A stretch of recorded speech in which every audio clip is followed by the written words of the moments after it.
Good evening, ladies and gentlemen. This is Ani Miraj Kadwai. How is everyone and how is everyone doing today? Ladies and gentlemen, I brought a wonderful topic. Actually, I was reading an article sent by one of my friend who is an advocate. He is a criminal lawyer, and I really wish to share this piece of information with everybody out there.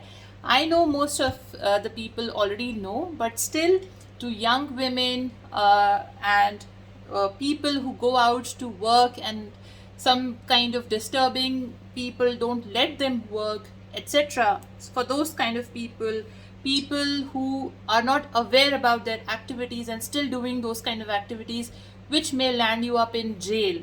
So this is for everybody to be informed and be educated about it, right?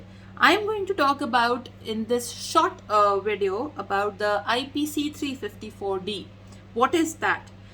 354D says about stalking.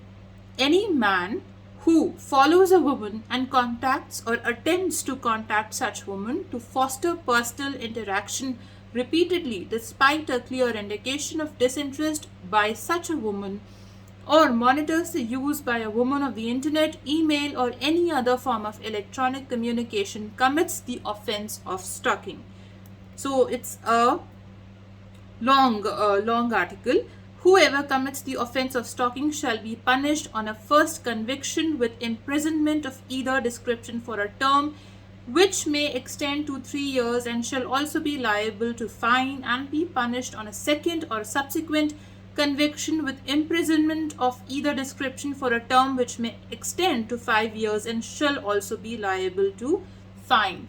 So this is an article, though I am not an advocate, I'm not a lawyer, I'm not from a legal background, but this is an authentic article from which I was reading these points, that if you find stalking to any women unnecessary, unreasonably, you will be landing up to 3 years of jail at your first conviction, and 5 years of jail at your second conviction. So be aware about your activities, what you are doing either online, offline, anywhere, and it is an update and information to young women out there to protect themselves and still work out publicly and create their own identity. And strong people should support strong people. Thank you so much and have a great day.